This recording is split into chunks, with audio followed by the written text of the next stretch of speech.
Ministério da Saúde registrou um aumento de casos de febre de oropouche em 2024, com quase 14 mil confirmações da doença. E apenas nos primeiros 2 meses de 2025, o Brasil já registrou mais de 5.500 casos. Ainda de acordo com os dados do painel epidemiológico do Ministério da Saúde, o Rio de Janeiro também já registrou 487 casos até o final de fevereiro. Causada por um arbovírus, a febre de oropouche foi identificada no Brasil pela primeira vez na década de 60. Antes restrita à Amazônia, a partir de 2024, a doença começou a se espalhar para outras regiões do país e ampliou a preocupação dos órgãos de saúde. Para falar sobre esse assunto, recebemos no Alerj Saúde de hoje a coordenadora de Vigilância Epidemiológica da Secretaria Estadual de Saúde do Rio de Janeiro, Cristina Giordano, e a médica e assessora técnica da Subsecretaria Estadual de Vigilância e Atenção Primária à Saúde, Daniela Vidal. Sejam muito bem-vindas ao Alerj Saúde. Para a gente começar, Daniela, eu queria que você falasse para a gente o que é, né, essa febre de oropouche. A febre oropouche, ela é causada por um arbovírus, como você mesmo falou. Um arbovírus, na verdade, é um vírus que é transmitido por artrópodes. Artrópodes são insetos ou mosquitos, né? E no caso da febre oropouche, ela é transmitida principalmente por um inseto chamado Culicoides paraensis. Esse é o vetor principal da febre oropouche. É uma doença infecciosa, aguda, né, que gera febre, entre outros sintomas, e que, como você mesmo falou, agora faz parte também da região extra-amazônica, né? Ela foi descoberta, ela foi introduzida, na verdade, através da construção da rodovia Belém-Brasília, em 1960, então ela já existe no Brasil há 60 anos, mas antes ela era restrita à região amazônica.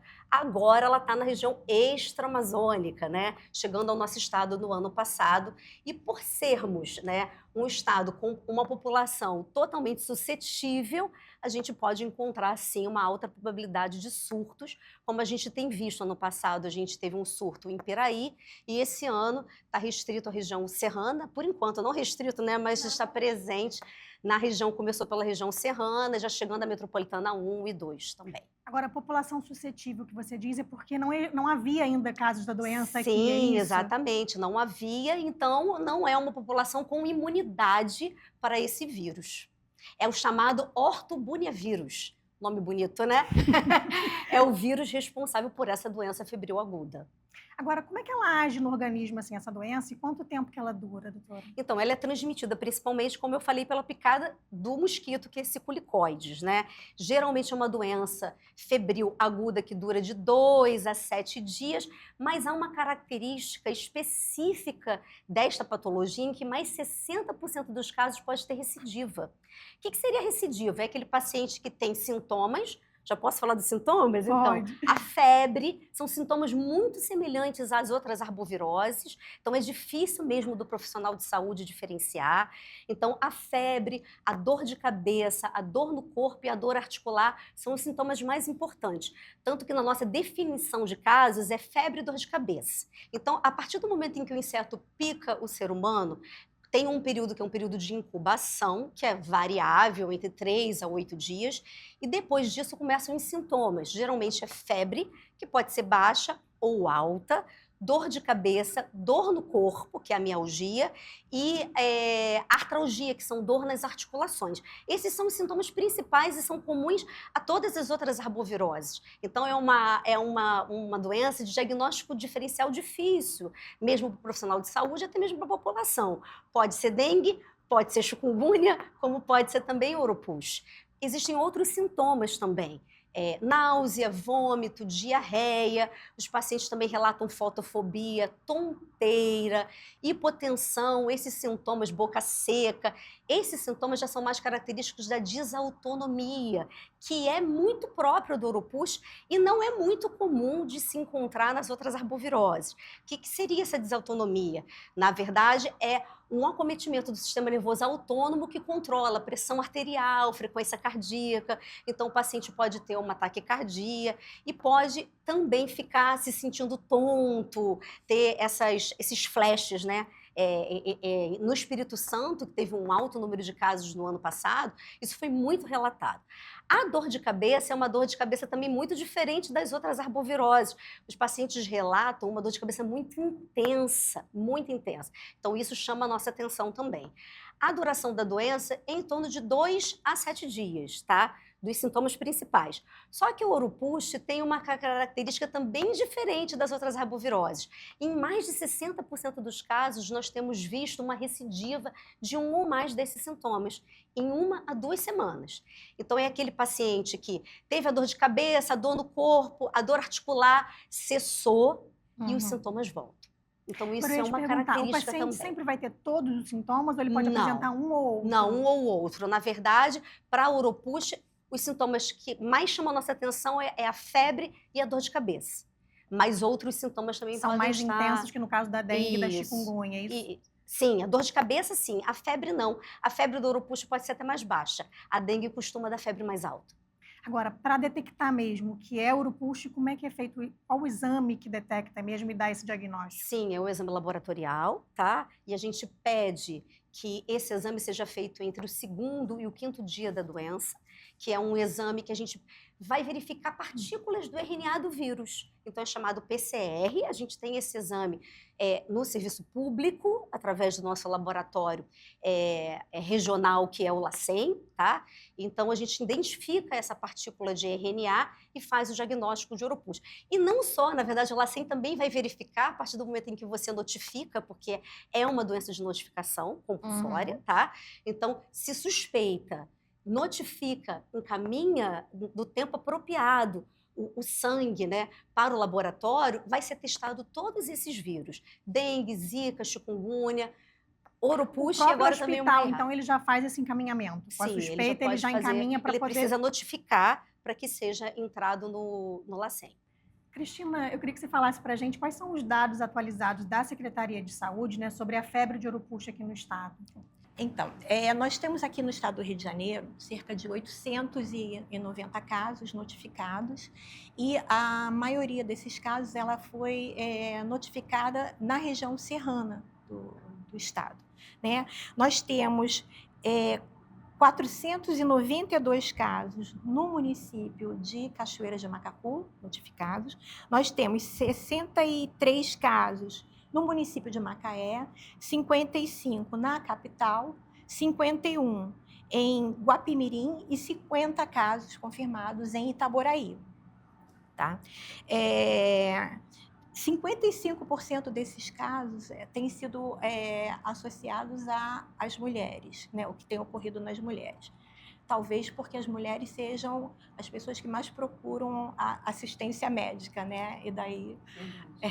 porque, na verdade... Eu tento dizer que, às vezes, a mulher descobre mais cedo uma doença porque ela se preocupa mais com a prevenção, né? Também. Sim, procura mais ali o procura médico, mais né? o atendimento médico. Exatamente. Na verdade, o vetor, o inseto vetor, né? O conhecido como maruim ou mosquito pólvora, ele não faz distinção de sexo, idade, nada disso, né? Então, ele vai procurar. Mas como a mulher costuma buscar atendimento médico, acaba tendo uma notificação maior, sim, né, de gênero feminino. Exatamente. Agora, a que se deve esse registro maior na região serrana do estado, talvez, Cristina? Na verdade, a gente tem uma população maior de maruim em áreas mais rurais, né? Temos em área urbana também, mas geralmente tem uma cobertura maior de vegetação, uma temperatura mais amena. O maruim, ele se cria, diferente do mosquito, que se cria em água, né, em coleção hídrica, o maruim se cria em solo muito rico em matéria orgânica. Então, possivelmente, né, essas características e a temperatura, a umidade, elas fazem com que a gente tenha uma população maior desse vetor em áreas com uma cobertura vegetal maior. Agora, quais são as ações da Secretaria nesses municípios? Porque é um número muito grande, né? Assim, a gente não estava acostumada com esse tipo de doença, né? Era zerada. E aí, de repente, a gente vem com 400 e tantos em um município, né? Exatamente. Então, assim, como que a Secretaria de Saúde está trabalhando, especialmente nessas regiões? Sim, na verdade essa transmissão começou, como a Daniela falou, no ano passado, né? A gente teve um número elevado de casos no município de Piraí, e o que nós temos feito é visitar esses municípios, né? Acompanhar esses municípios com ocorrência de casos, com relação à forma de transmissão da doença, né? As formas de prevenção, e ajudá-los também a pesquisar os vetores, né? Fazer coleta de vetores, porque a gente também pesquisa dentro do vetor a presença ou não do vírus. A gente tem feito isso com o apoio de laboratórios da Fiocruz e da UFRJ. O Estado também tem fornecido treinamentos para os profissionais de saúde, tanto os que acompanham os pacientes, né, médicos, enfermeiros, quanto também para as equipes que atuam no ambiente, na investigação do vetor. Nós temos feito uma divulgação, né, dessas informações sobre a transmissão da doença, sintomas, nas nossas redes sociais, na nossa homepage, né? Nós temos um painel interativo da Secretaria, que é o Monitora RJ, e ele está aberto para toda a população, para as instituições de pesquisa, de ensino, inclusive para que o serviço, outros órgãos públicos possam acompanhar a transmissão da doença no nosso estado. Tá certo. Agora, Daniela, assim, o mosquito popularmente conhecido como maruim, né? Acho que eu posso falar maruim, que acho que as pessoas conhecem mais dessa forma, né? Ele antes era restrito à região ali da Amazônia. Como que se espalhou, assim, para os outros estados? A que se deve, né, essa mudança, assim, na sua opinião e na sua experiência? Então, eu vou até falar o que meu filho comentou ontem, a gente falando um pouquinho sobre o urupuxa. Eu tenho um filho muito curioso, sabe? Aí ele me pergunta, e eu falei com ele: você conhece, filho, o maruim, ou também conhecido mosquito, pólvora, apesar de não ser um mosquito? Aí ele: pólvora. Ah, pólvora, porque incendeia, mamãe. Eu falei: essa é uma característica desse vírus, esse ortobuniavírus. Na verdade, ele tem uma alta capacidade de transmissão, né? Então, ele tem um potencial epidêmico muito grande e uma alta capacidade de mutação também. Então, por isso que a gente diz que é uma doença antiga, de 60 anos, mas na verdade ela é nova. Por que ela é nova? Ela não é nova só porque ela agora entrou na região chamada extra-amazônica, entrou no nosso estado. Ela é nova porque o vírus se mutou. Na verdade, não é o mesmo vírus. Esses vírus, eles são capazes de sofrer mutações. E ele tem mutado com muita rapidez. Então, não é o mesmo vírus descoberto lá em 1960 no bicho preguiça. É um outro vírus, é um outro ortobuniavírus, entendeu? Então, é por isso que eu acredito que seja por conta disso. E também, de certa forma, com a mudança do mundo, com as mudanças climáticas, a gente encontra hoje uma mudança do habitat, né, desses insetos. E é por isso que a gente hoje está enfrentando aí essa virose, essa arbovirose no nosso estado. Agora, de fato, é porque alguém viajou para a região, né, Sim, que tinha esse mosquito, sim. voltou para os outros estados, enfim, para onde morava, Sim. e aí ele se espalhou como pólvora, como o seu filho muito bem explicou. Isso, exatamente, porque a gente hoje circula, né? Tem uma circulação tanto internacional quanto nacional. Então, muito possivelmente, ele entrou no nosso estado, vindo provavelmente da região amazônica, e a gente não identificou, porque isso é comum. Também por quê? Porque a grande maioria dessas doenças, dessas arboviroses, e o urupuxa não é diferente, são doenças benignas. A pessoa vai ter poucos sintomas ou sintomas leves, não vai procurar o serviço de saúde, e nisso ele se multiplica, se espalha. Agora, eu ia te perguntar, quando procurar o serviço de saúde, né? Sempre... Você vai perceber ali os sintomas e você tem que ir urgentemente para o serviço de saúde? Não, você vai esperar algum sintoma mais grave? Como é que funciona? A gente ainda está entendendo essa doença, né? É uma doença muito nova, mas o que a gente já vê é que sintomas como a dor de cabeça, que eu já relatei, importante, esses sintomas da desautonomia, que é a tontura, o desmaio, a fotofobia, a pressão que cai, né? E ao mesmo tempo também outros sintomas hemorrágicos, porque essa doença é uma doença, como eu falei, na grande maioria das vezes benigna, mas ela também pode se tornar grave.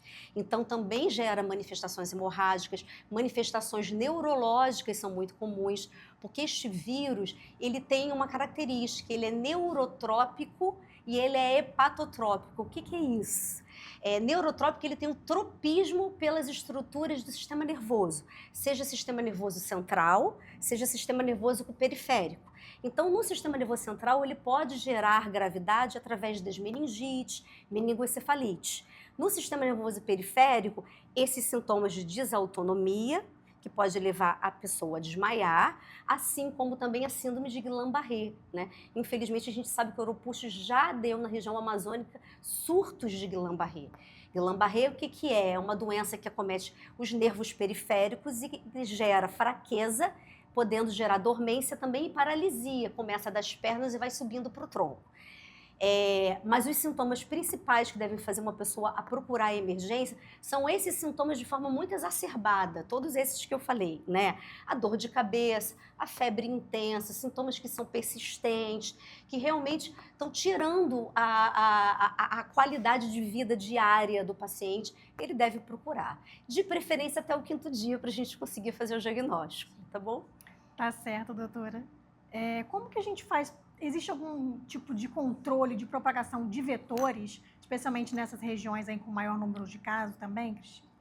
Então, na verdade, de controle de vetores, o que a gente pode fazer é o manejo do ambiente. Então, fazer a limpeza dos terrenos, limpeza de abrigos animais. Ele, como eu havia dito antes, ele se cria em matéria orgânica no solo. Então, é importante que a gente mantenha o ambiente sempre limpo, né, de matéria orgânica.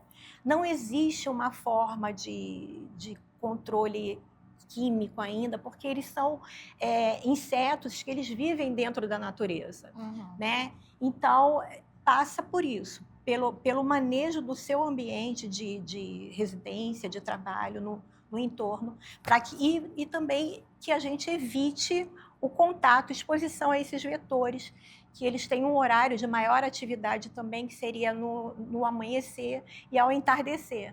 Então, na verdade, uma forma de controle seria essa para os vetores. Não existe uma outra forma ainda. Agora, é tudo muito novo, né, doutora? A gente orienta, só complementando o que a Cristina está falando, a gente orienta que para nessas áreas, né, que são essas áreas com plantações, e a gente viu, por exemplo, no Espírito Santo, que eram exatamente as áreas de plantação de bananeira, é uma agricultura de subsistência, né, onde tem o maior número de maruins. Então, bananeira, cacau, goiaba, café, então são as áreas em que você tem maior proliferação desse inseto que é muito pequenininho, a gente mal consegue ver, né? E lá no Espírito Santo foi interessante que eu ouvi o seguinte, assim, pacientes não, a população dizendo, mas doutor, esse inseto não causa doença, está aqui há muito tempo no meio da gente, mas na verdade causa. Então a gente pede e orienta para que essas pessoas que moram próximo dessas áreas, né, cheias de material orgânico, que elas usem mangas longas, né? Camisas com mangas longas, calças também compridas, sapato fechado, porque isso, de certa forma, ajuda a prevenir a picada do inseto. Né? Eu ia perguntar isso mais para frente também, mas o repelente também é recomendado nessa situação? Não tem uma comprovação científica, mas a gente recomenda sim, porque pode ajudar. E, na verdade, se não repelir o maruim, vai repelir o Aedes. Vai repelir os mosquitos. De alguma forma vai colaborar também. É uma forma de proteção individual. É um conjunto de proteção, na verdade. Sim, é um conjunto. A pessoa deve se conjunto. preocupar. Né? Sim, com certeza. Exato. E também, aí, complementando, existe também uma forma de proteção coletiva, né, na residência, no ambiente de trabalho, que seria utilizar telas, né, porque geralmente essas áreas infestadas por maruim, tem muito maruim mesmo. Então, mas telas de uma malha mais fina do que a que a gente usualmente usa para os mosquitos. Então, ter lá janelas e portas seria também uma forma de Agora, proteger o essas ambiente. telas mosquiteiros, tem uma, então, que é mais específica para esses vetores menores? Ela tem uma fininhas. malhagem fininha, Bem menos de fininha. 1,5 milímetro. Porque é um inseto muito pequenininho, Sim. muito Isso. menor do que o mosquito, né? O mosquito que a E aí gente é importante conhece. estar bem vedado também, Exatamente, né? As exatamente. portas, Sim, Isso. exatamente. principalmente quem importante. mora nessas regiões, no Sim, caso, né? sim. Com certeza. Tá bem. Eu vou interromper esse nosso bate-papo por um rápido intervalo, mas a gente volta já já. Não sai daí, não.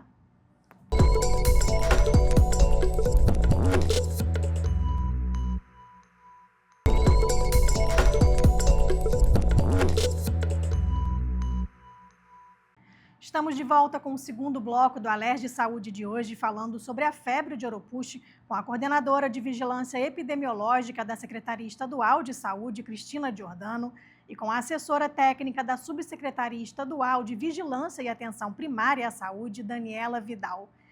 Doutora Daniela, há pouco a gente falava assim, sobre algumas formas de proteção, né, para as pessoas. Eu queria que você falasse para a gente agora se existem grupos de risco, né? Gestantes, por exemplo, tem que ter mais cuidado e atenção? Sim, com certeza. Os extremos de idade, para todas essas arboviroses, o que seriam os extremos de idade? Crianças com menos de 2 anos, idosos, são grupos de risco. As gestantes e as puérperas são aquelas pacientes que acabaram de parir, com cerca de 30 dias, também fazem parte do grupo de risco.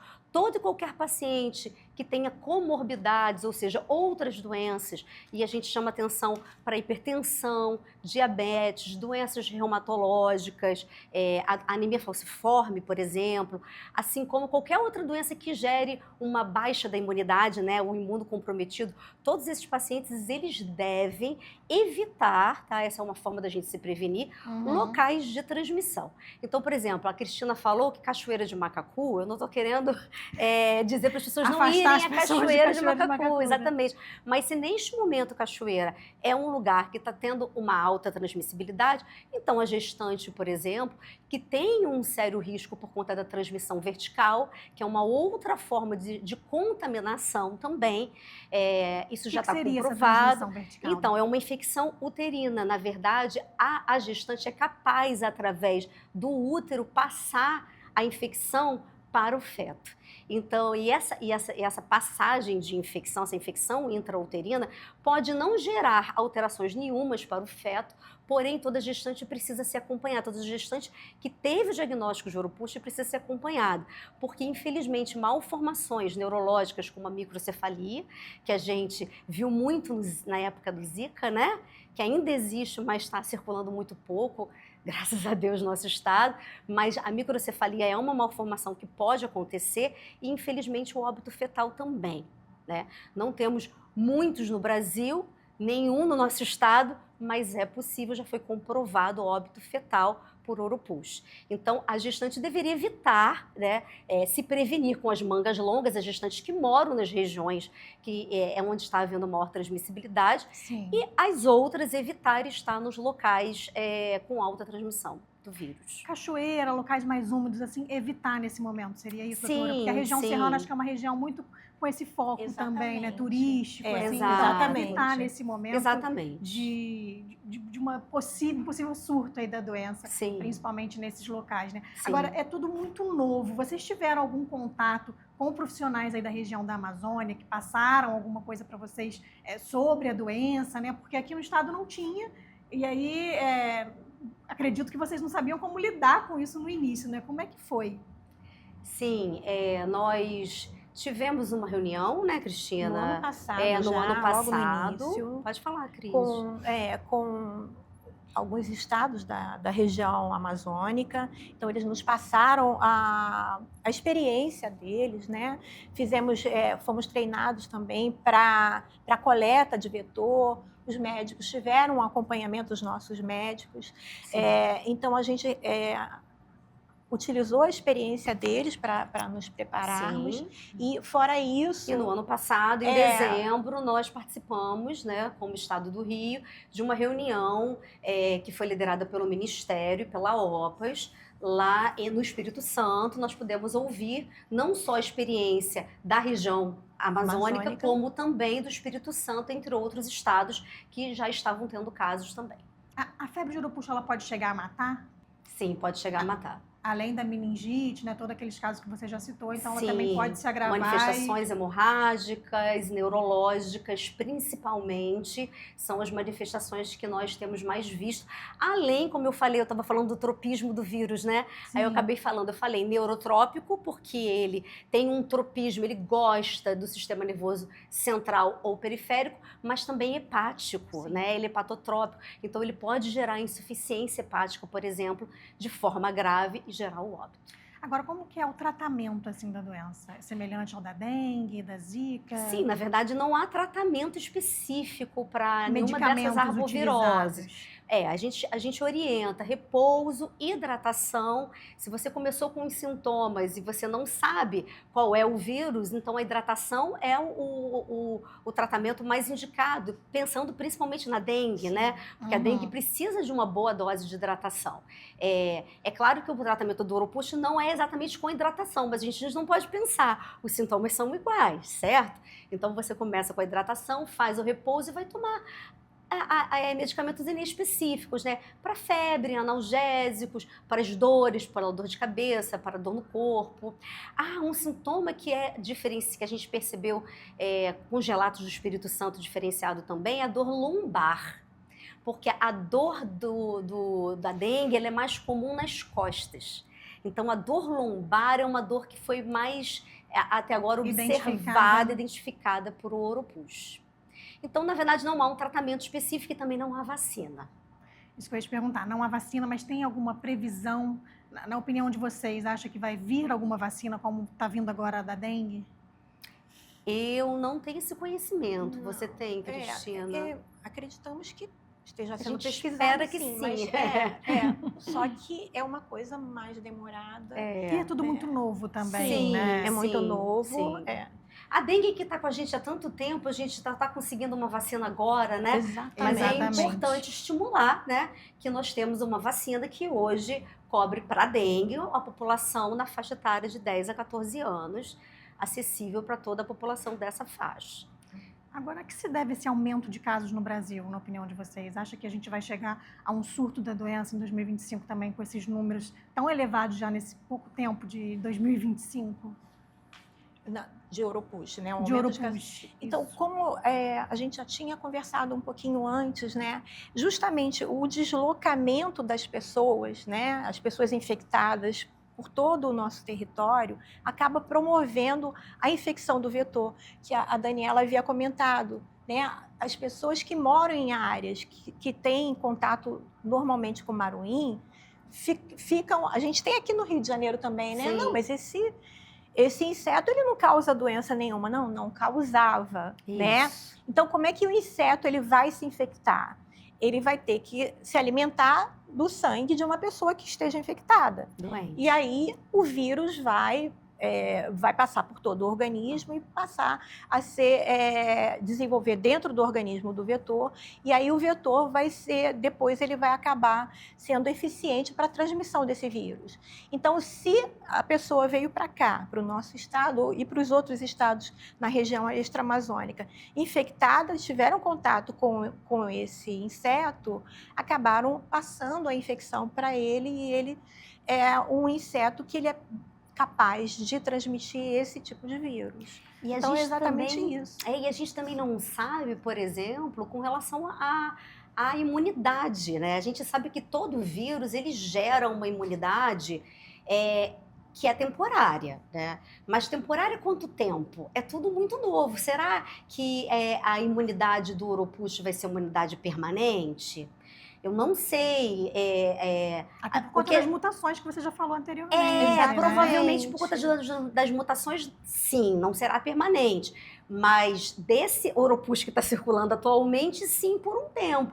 Mas nós temos uma população que nunca teve contato. Então, para a gente, as chances, sim, respondendo a tua pergunta de há uma possibilidade de ter epidemia, eu acho que é uma possibilidade, aí é uma opinião pessoal, veja bem. Sim. Eu acho que é uma possibilidade de ter surtos em áreas isoladas. Ele tem muito esse comportamento, né? Que a gente chama de áreas quentes, né? Ele vai, explode, igual o cachoeiro de Macacu, explodiu, Piraí. Não era Piraí todo, né? Era É importante a gente uma dizer isso. regiãozinha Era dentro de um Pernambuco, bairro, uma localidade. Né? Sim, Era uma exatamente. localidade, não era toda Piraí. Sim. Né? Então, assim, ele tem essa característica, o Oropus. Agora, apesar de não ter uma vacinação, a gente falou muito sobre a questão da imunidade aqui também agora, é importante que as pessoas mantenham a caderneta de vacinação em dia? Isso também ajuda com as arboviroses? Com certeza. De Não que só forma, arboviroses, como outros vírus, por exemplo, os vírus, o influenza, o próprio coronavírus. Por quê? Porque também são sintomas muito parecidos. É febre, dor no corpo, dor de cabeça. Então, se a gente mantiver a vacinação em dia, a gente tem aquilo que a gente chama de imunidade de rebanho, né? Uhum. Que é um termo feio, mas é isso. Quanto mais pessoas vacinadas, o vírus ele não consegue entrar naquela população que está toda vacinada. Então, a gente tem uma chance maior de proteção. Agora, o paciente depois ele é sempre notificado do diagnóstico, se ele realmente teve a febre de Oropouche, como é que funciona? Sentiu ali o sintoma, foi ao hospital, o hospital percebeu que poderia ser a febre de Oropouche, encaminhou o exame ao laboratório. Sim. Depois ele repassa isso ao paciente, como é que funciona? O importante, né, nesse momento é a gente, até porque estamos aprendendo com a doença, né, uma Sim. doença nova para nós, é que todos os pacientes suspeitos eles sejam notificados pelo profissional de saúde, seja o médico, seja dentro do próprio laboratório que realiza o exame. Nesse caso, para a Oropouche especificamente, é o Laboratório Central de Saúde Pública, é o nosso laboratório estadual, né, o laboratório Noel Núteus. Então, qualquer profissional de saúde, ele pode e deve notificar essa doença. É uma doença de notificação obrigatória, como a Daniela falou. Então, com a notificação desses casos, né, o poder público conhece a transmissão, seja dentro do município ou no estado e no país, e a gente consegue acompanhar esses pacientes, porque a notificação, além da notificação, é importante que todas as novas informações sobre aquele caso sejam atualizadas dentro do sistema de informação, para que nós possamos aprender sobre a doença e sobre... Vocês vão aprendendo agora com todo esse monitoramento e acompanhamento que está sendo feito, justamente porque é tudo muito novo, né? Até para que a gente possa agir preventivamente. Então, uma área nova, os primeiros casos ocorrendo numa área nova, se o poder público ele está ciente disso, Sim. ele pode implementar algumas ações de prevenção, de proteção, informar a população como se proteger. Que então, seria já a minha próxima pergunta, desculpa. Quais são as estratégias de prevenção da Secretaria de Saúde, né? Já existem? Como que vocês estão se preparando aí para um possível surto da doença aqui no estado? Sim, nós temos trabalhado muito com essa questão da informação, até para que nós saibamos enfrentar, né, possíveis surtos, enfim, a ocorrência dos casos. Então, a gente mantém na homepage da Secretaria de Saúde um painel que é interativo e que ele fala sobre os territórios onde estão ocorrendo a doença. Tem documentos técnicos lá falando sobre os sintomas, documentos também para os profissionais de saúde poderem se orientar. Eu ia perguntar, vai existir alguma espécie de cartilha ou informativo para os profissionais de saúde, para quem está ali na linha de frente também, começar a aprender mais sobre a doença? Essa é uma outra ação, tanto da Secretaria Estadual de Saúde, quanto do Ministério, e das secretarias municipais de saúde. Então, o governo federal, ele municia todos os estados com informações técnicas, e aí o estado repassa para o município e o município para seus profissionais e para a população também, né? Nós temos muita informação circulando também nas mídias sociais, né? Então a gente tem no Instagram, tem no YouTube, tem na Facebook, enfim, todas essas informações estão disponíveis né? Fora, dentro do território, as secretarias municipais de saúde também fazem esse trabalho, né, educativo voltado para a população. A gente tem atuado também junto da Secretaria de Educação. Então, essa informação a gente busca divulgar o máximo de informação possível, informação de qualidade, informação, né, consistente, para que a população possa se proteger. Agora, qual a importância desse trabalho integrado, doutora? A Cristina adiantou aqui, né, que assim, é governo federal, governo estadual, né, as prefeituras, qual a importância assim, de todos buscando informações, orientações para essa prevenção a um possível surto e a doença de fato aqui no estado? É aquela frase, juntos seremos mais fortes, né? Então, quando a gente se integra e isso gera conhecimento, não só entre nós, vamos dizer assim, né? Uhum. Porque o que o governo federal tem de informação traz para o Estado leva para os seus municípios, assim como também para a própria população, né? Então, eu acho que é só benefício essa integração de ações, vamos dizer assim. E uma outra questão é a questão preventiva também. Então, na verdade, se nós formos pensar em doenças de transmissão vetorial, como é a dengue, Sim. como é o Oropouche, não é só a saúde que cuida da prevenção. Então, a gente tem a Secretaria de Obras, Secretaria de Turismo, para essas áreas que tem o turismo ecológico, então, a Secretaria de Educação. Então, tem que haver uma integração, né? As associações de moradores, que são focos importantes de informação para a população, né? Então, na verdade...